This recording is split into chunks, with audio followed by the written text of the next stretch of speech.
Hola, ¿qué tal? Dios lo bendiga. Estamos en el programa de Misiones en el Mundo, compartiendo este horario exclusivo de las misiones en Argentina y desde Argentina hacia todo el mundo. Y en este tiempo de cuarentena en todo el mundo prácticamente, a muchos misioneros los agarró en su propio lugar de trabajo, en su casa, en el lugar donde el Señor le ha mandado a hacer la obra, pero algunos estaban itinerantes. ¿Y qué pasa con aquellos que les ha tocado irse a algún lugar y los encontró en ese lugar, la cuarentena? Bueno, es el caso que le relataba la otra vez de Manuel Bartra, que se fue hacia Perú para recorrer la zona de la cuenca del Amazonas. Resulta que estaba en Tarapoto, la segunda ciudad después de Lima, y él seguía para adelante. Allí los agarró la cuarentena y allí está todavía. Y resulta que, bueno, en estos días me llama y me dice, es posible que el gobierno permita ir a algunos que tienen que viajar desde Lima hacia Tarapoto y él a la inversa, viajar desde Tarapoto a Lima, porque si el gobierno de Perú lo permite y el de Argentina también, el día 1 de mayo él tendría vuelo de retorno hacia nuestro país. Pero bueno, está todo supeditado a lo que pase con las autoridades en este tiempo, lo que ellos vayan disponiendo de hacer. Así que oremos por Manuel Bartra y Margarita para que el Señor en este tiempo pueda bendecirlos y puedan lograr retornar nuevamente hacia Resistencia, que es la ciudad donde ellos están viviendo. Y en este tiempo, como estamos acuarentenados, digo, como cada uno de nosotros sigue estando en su casa, vale un momento para la reflexión. Y permítame llevarlo al capítulo 2 del libro de los Hechos. Cuando uno se remonta hacia este capítulo 2, lo primero que le viene a la mente es aquella hermosa experiencia del derramamiento del Espíritu Santo. Qué tremendo, ¿eh? Lo que pasó allí. Algo nunca visto hasta ese tiempo, y me imagino a aquellos hombres tocados por la manifestación de la gloria de Dios.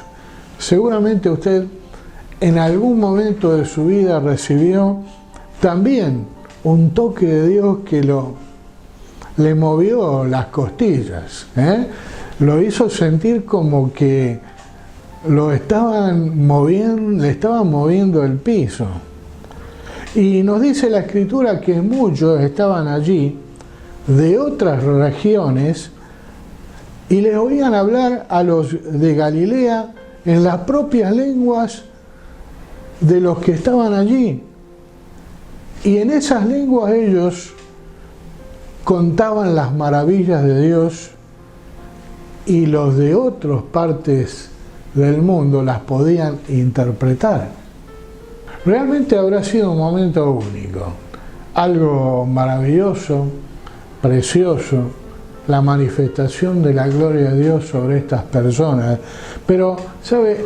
Eso no es lo único que quiero compartirles, sino una palabra que está unos versículos más adelante de ese mismo capítulo 2, cuando la multitud veía lo que pasaba y entre ellos se decían, ¿qué les pasa a esto? ¿Están todos ebrios? Por un lado, el gran mover de Dios, la gente convulsionada, la gente recibiendo el Espíritu Santo del Señor. Por otro lado, estaban los escépticos, los detractores, los incrédulos. ¿Alguna vez le habrá pasado cosa así? Porque alguna semejanza con la realidad es pura coincidencia. Dice la Escritura que en medio del alboroto el apóstol Pedro se levanta y les dice, como relata el versículo 14, varones judíos, y todo lo que habitáis en Jerusalén, esto os sea notorio y oíd mis palabras. Porque estos no están ebrios, como vosotros suponéis, puesto que es la hora tercera del día. Se calcula que era entre las 8 y las 9 de la mañana. No estaban tomados a esa hora. En el versículo 22 el apóstol Pedro les dice, sin prisa y sin anestesia, varones israelitas, oíd estas palabras. Jesús Nazareno, varón aprobado por Dios entre vosotros con las maravillas, prodigios y señales que Dios hizo entre vosotros por medio de él, como vosotros mismos sabéis, a este, entregado por el determinado consejo y anticipado conocimiento de Dios, prendisteis y matasteis por manos de inicuos crucificándoles. En otras palabras, se los dijo en la cara. Ustedes en complot con las principales autoridades lo crucificaron a nuestro Señor. Y algo que le quiero comentar es, los pecadores e incrédulos nunca van a salir gritando, ¿qué debo hacer para ser salvo? A menos que alguien los confronte. Al menos que lo confronte con la palabra de Dios. Nunca van a reconocer que están en delitos y pecados. Alguien tiene que decírselo. ¿Y quién sino la iglesia? Porque es la iglesia el agente de transformación de una sociedad anestesiada por el pecado. Aquí en Latinoamérica y en el mundo. También hay otra realidad. En muchas partes del mundo que están debajo del Islam, debajo del budismo, el comunismo, las religiones tribales, aún es más difícil predicar la palabra. Y nadie dijo que iba a ser fácil. Pero sí que lo tenemos que hacer. Anunciar la palabra, orar por los enfermos, librar a los atormentados por el diablo. Esa es tu misión, esa es la misión de la iglesia. Y termino con esta palabra en este día. Lo único que el apóstol Pablo hizo en cada ciudad que visitó, en cada iglesia que fundó, fue predicar las buenas nuevas de salvación, levantar el nombre de Cristo. ¿Me escuchó bien? Porque a Él sea la gloria, ahora y por siempre, y ponerlo delante de los hombres como la única esperanza. Su única esperanza es estar en los brazos de Jesús. Y como alguien dijo cierta vez, ve tú y haz lo mismo. Ves tú y haz lo mismo. Predica la palabra a tiempo y fuera de tiempo, porque el Señor nos mandó a llevar esta palabra no solamente a los que están cerca, también a los que están lejos, a las naciones del mundo, a los que, como les dije antes, están bajo el Islam, bajo el comunismo, en las religiones tribales de una sociedad anestesiada por el pecado, pero la iglesia tiene la palabra, la iglesia tiene la visión, usted tiene la palabra. Como algún periodista dijo alguna vez, usted tiene la palabra de Cristo, la palabra que debemos llevar para que este mundo conozca la verdad del Evangelio. Hacemos un breve intermedio musical y volvemos. La Casa Misionera Rosario te ofrece sus medios de contacto. Vía WhatsApp al 54 341 6429 724 o al correo electrónico al cual podés enviar tu inquietud. carza-ar@yahoo.com. En Facebook nos encontrás como Casa Misionera Rosario y en YouTube en el canal de Carlos Saradnicé. Búscanos en las redes sociales. Ponete en contacto. Te estamos esperando.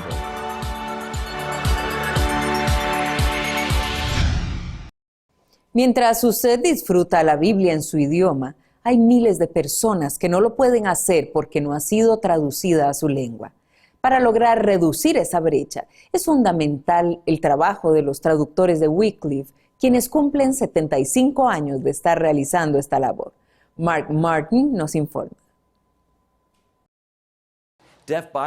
La Sociedad Bíblica Sorda estima que hay 70 millones de sordos en el mundo y menos del 2% interactúan con la Biblia en un lenguaje que pueden entender. Esa situación no termina ahí. Según Pagan, de más de 350 lenguajes de señas, ninguna tiene traducción bíblica, incluso el lenguaje de señas americano. Algunos preguntarán, ¿por qué no solo leen la Biblia impresa?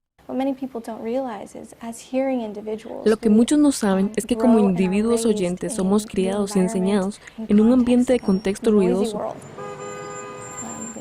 Tenemos sonido a nuestro alrededor.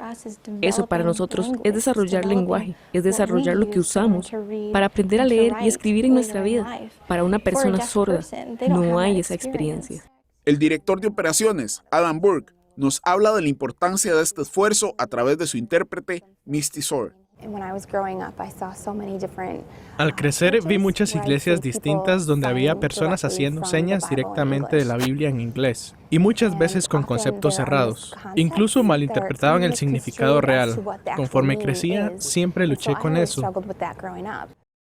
Él se motiva por el progreso, específicamente para el lenguaje americano de señas. Brandon nos mostró la aplicación de la Biblia para sordos.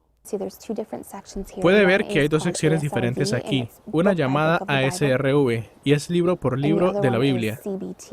El otro es CBT y es más historias bíblicas en formato de cuento, para que las personas sordas lo vean. La tecnología informática es esencial para el proceso. Sean Collins supervisa el software llamado Chameleon. Usamos captura de movimiento, entonces capturamos quién hace las señas, rastreando sus movimientos y colocándolos en un avatar de 3D, en un ambiente 3D. Esto nos permite cambiar el avatar para parecerse a un nacional o personaje bíblico, en un ambiente histórico. En un lenguaje visual como las señas, esto crea mucho contexto. La Sociedad Bíblica Sorda dice que hasta ahora 30 lenguajes de señas tienen porciones traducidas de la Biblia. En 3 años, ellos y Wycliffe esperan añadir 100 más a esa lista. Mark Martin, CBN News.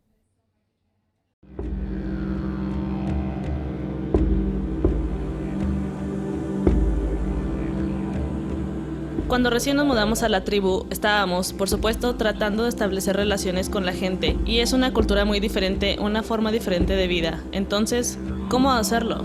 Para mí, lo que funcionó fue tratar de aprender lo que ellos hacían. Y a través de ese proceso, ir adquiriendo el idioma. Caminar con la gente por el barro y la mugre de la selva para salir a raspar sagú con las damas.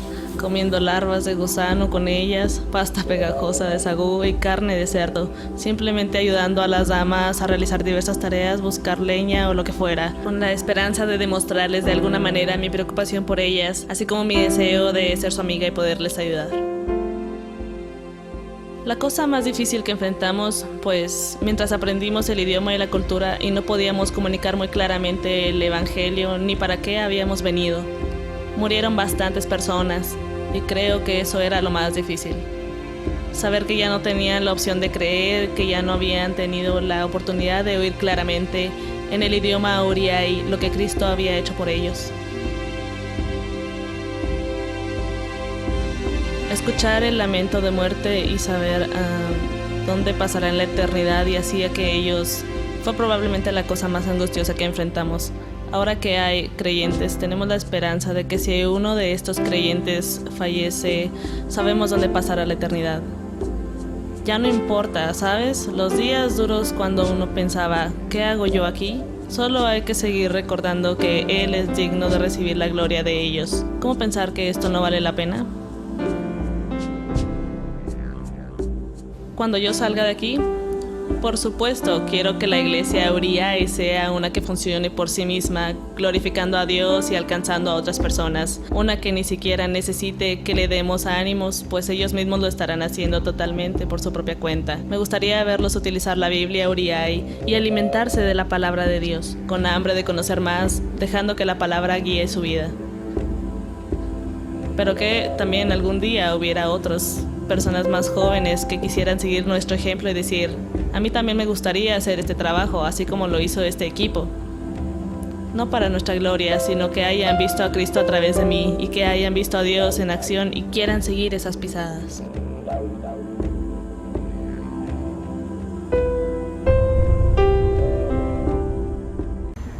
Los hermanos de José quisieron matarlo, lo tiraron en una poza, lo vendieron como esclavo, luego cayó preso, acusado por una violación que no cometió. Sin embargo, Dios lo sacó de la cárcel y lo puso a reinar de la noche a la mañana. A Daniel hablaron contra él, lo injuriaron, mintieron, lo metieron en el pozo de los leones y Dios no solamente lo salvó, el rey lo puso por sobre todas las cosas. Al otro día, a David lo persiguió Saúl y por más que Saúl no quiso, David se quedó con su reino. Balac empleó a Balaam para maldecir a Israel y aunque Balaam trató tantas veces, se dio cuenta de un principio que yo quiero que tú entiendas hoy, que a los que Dios ha decidido bendecir, no hay nadie que los maldigas. Tranquilo, tranquilo, no los odies, no pierdas el sueño, que se levanten, que hablen de ti, que te persigan, que hagan lo que quieran, porque si Dios ha decidido promoverte, al final los que te empujen, te empujarán hacia tu destino.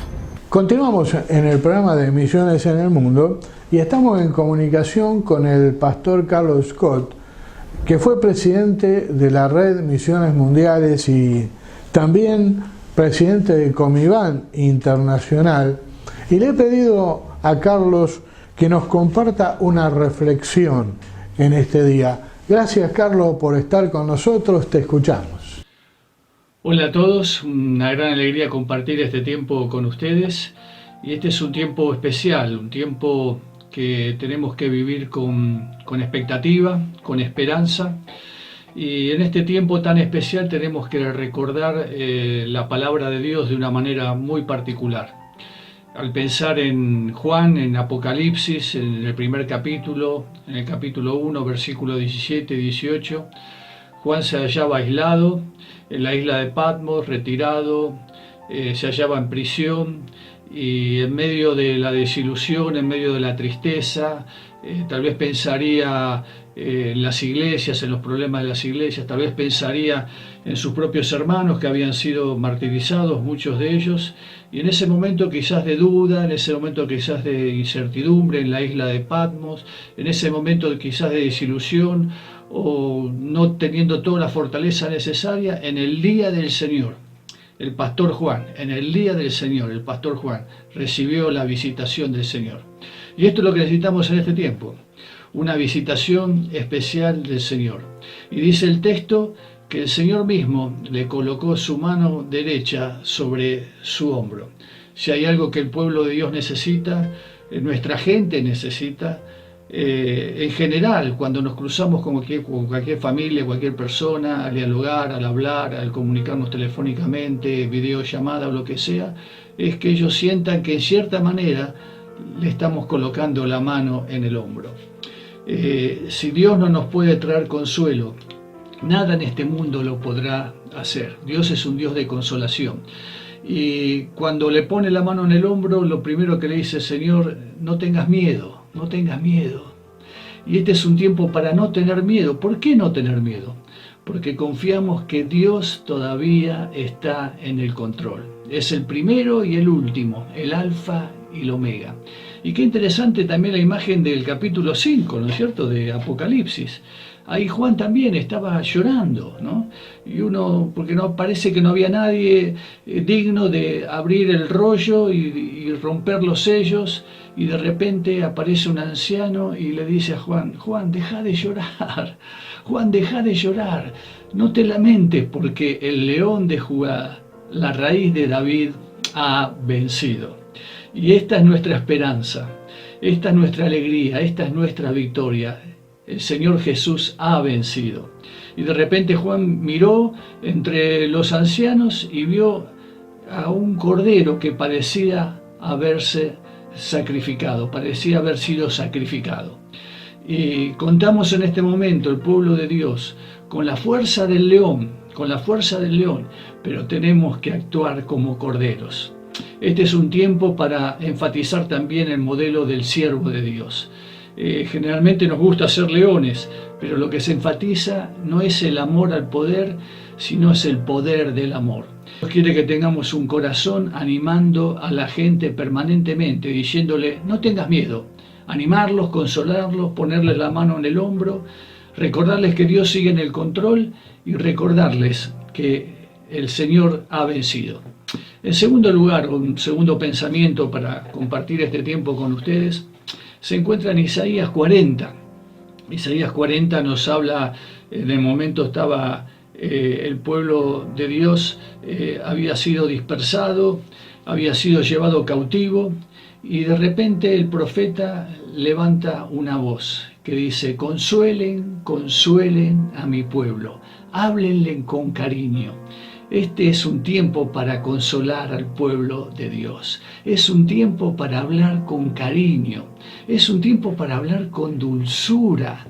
Es un tiempo, como dice ahí en Isaías 40, el versículo 9, después dice, levanta la voz. Un tiempo donde el pueblo de Dios puede levantar la voz con cariño, con dulzura y decir a todas las personas, aquí está tu Dios. Dios no se ha desentendido de nuestro drama, Dios no se ha desentendido de esta historia, toda la historia va hacia Él y Dios nos llama a ser parte de esta historia. ¿Cómo podemos ser parte de esta historia?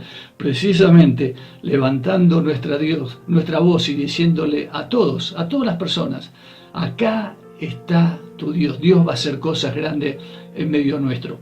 Ahora, un tercer pensamiento que me viene. Cuando leemos el Salmo 11, ahí David dice, bueno, ¿y qué podemos hacer cuando los fundamentos son destruidos? ¿Qué podemos hacer cuando parece que todo se viene abajo? Y el Salmo precisamente comienza, yo confío en el Señor, yo confío en el Señor. Volver a colocar nuestra confianza en el Señor. Y la pregunta de David precisamente queda ahí, ¿no es cierto? Queda latente, diciendo, bueno, ¿y qué pueden hacer los justos cuando todo se desmorona? Y Asaf, que era uno de los directores principales de la adoración en el tiempo de David, en el Salmo 82, precisamente él nos dice, defiendan la causa del huérfano y del desvalido, al pobre y al oprimido háganle justicia, salven al menesteroso y al necesitado, líbrenlos de la mano de los impíos. En este tiempo es un tiempo para seguir, no solamente levantando nuestra voz, no solamente dándole ánimo a las personas, consolándolas, diciendo no tengas miedo, sino ponernos en acciones concretas, defender el derecho del pobre, del afligido, del huérfano, del desvalido, haciéndole justicia. En cuarto lugar, es un tiempo para la oración. Y si hay algo que tenemos que repensar en este momento es nuestra agenda de oración. Nuestra oración por lo general es bastante pobre, no tenemos una agenda de oración. Y la oración abre las puertas realmente a todo lo que Dios quiere hacer en medio nuestro. La oración no puede detener ningún virus.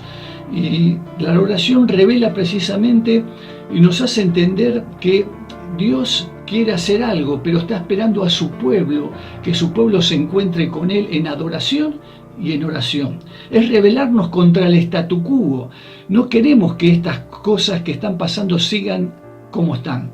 La última palabra de Dios siempre es la bendición. Siempre es bendición. Y Dios quiere que recalquemos en esta hora su amor. El punto fuerte de Dios es su amor, es su misericordia. Y lo que necesita el pueblo de Dios y lo que necesitan todas las personas que nos rodean es que estemos orando por ellas, para que cambie la situación de esas vidas, cambie la situación de nuestra Argentina, cambie la situación de Latinoamérica, cambie la situación de las etnias, orando, Señor, venga tu reino sobre esta nación, venga tu reino sobre todas las etnias, porque Dios se ha propuesto a derrotar el mal. Y esto nos lleva a recordar los tres propósitos principales que tenemos en toda la palabra de Dios. Primer propósito, Dios quiere bendecirnos a todos. Segundo propósito, Dios quiere ser glorificado, que su nombre sea conocido en toda la tierra y su nombre sea levantado en alto. Y el tercer propósito, Dios quiere derrotar el mal estableciendo el reino de Dios. Y la oración es la llave, usar esa llave para abrir puertas. Es la llave que abre todas las puertas para que Dios esté actuando en medio nuestro. En quinto lugar, tenemos que seguir repensando la vida de la iglesia. ¿Qué va a suceder después cuando termine esto? ¿Con qué iglesia nos vamos a encontrar? Y como iglesia reformada tenemos que recordar que la iglesia reformada siempre se está reformando. Y tenemos que recordar que lo importante no son nuestras estructuras, lo importante para Dios es la misión. Durante mucho tiempo la iglesia se ha hecho mucho énfasis en la estructura y hemos caído mucho en el institucionalismo. Y es hora que nos demos cuenta que para Dios lo central es la misión. Necesitamos una iglesia que salga hacia afuera. Generalmente hay una tensión ahí entre la iglesia del pueblo y el pueblo de la iglesia. Generalmente los pastores, los líderes, las organizaciones, les encanta la iglesia y nos encanta, de hecho, sí, ¿por qué no? La iglesia, nos encanta el pueblo de la iglesia, que la iglesia esté siempre conectada, la gente siempre esté conectada con la iglesia, pero nos olvidamos de algo muy importante, la iglesia del pueblo. La iglesia del pueblo es la iglesia que está todos los días en la calle, es la iglesia que está en la policía, está en el gobierno, está en los municipios, está con sus profesiones, está yendo al colegio, está yendo a la universidad. Entonces, qué importante es que la iglesia del pueblo esté abriendo puertas, tocando a las personas, diciéndole que hay esperanza en el nombre de Jesús. Finalmente, tenemos que recordar que lo más importante acá lo que está en juego es el nombre de Dios. Cuando nosotros vamos a Ezequiel 20 y Ezequiel 36, la palabra nos dice, yo los voy a bendecir. Pero ¿saben qué? Yo no los voy a bendecir porque ustedes son buenos muchachos, buenas chicas, gente muy inteligente, gente que trabaja mucho. No. O porque me hacen sacrificios, o porque me cantan alabanzas, o hacen tantas cosas. No los voy a bendecir por eso. En realidad, como dice ahí Ezequiel, ¿no? Que estaba el pueblo en la cautividad, lo había llevado Dios a la cautividad. Los voy a bendecir no porque ustedes son buenos, no porque lo importante es el nombre de ustedes. Los voy a bendecir, ¿saben por qué? Porque lo que está en juego acá es mi nombre, dice el Señor. Lo que está en juego acá es mi gloria. Entonces, como lo que está en juego acá es mi gloria, por más que ustedes me hayan fallado, por más que ustedes me hayan dado la espalda, por más que no hayan hecho lo que tantas veces yo le he pedido de salir y bendecir a todas las etnias en el mundo, a pesar de que no lo han hecho, ¿saben qué? Los voy a bendecir. Pero los voy a bendecir, los voy a purificar. Les voy a dar un nuevo corazón para que cumplan entonces con el propósito que yo tuve siempre para mi pueblo.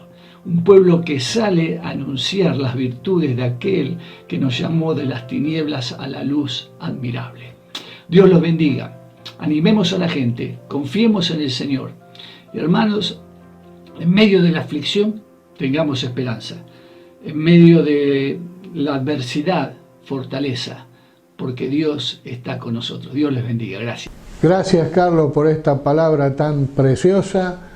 Realmente yo sé que ha impactado a mucha gente en este tiempo donde Dios, a través de su Espíritu Santo, le está hablando para ser un verdadero hijo de Dios. Un fuerte abrazo a la distancia, que Dios te bendiga. Y así, con esta reflexión, nos vamos en este día. Que Dios bendiga su vida y le prospere en todo.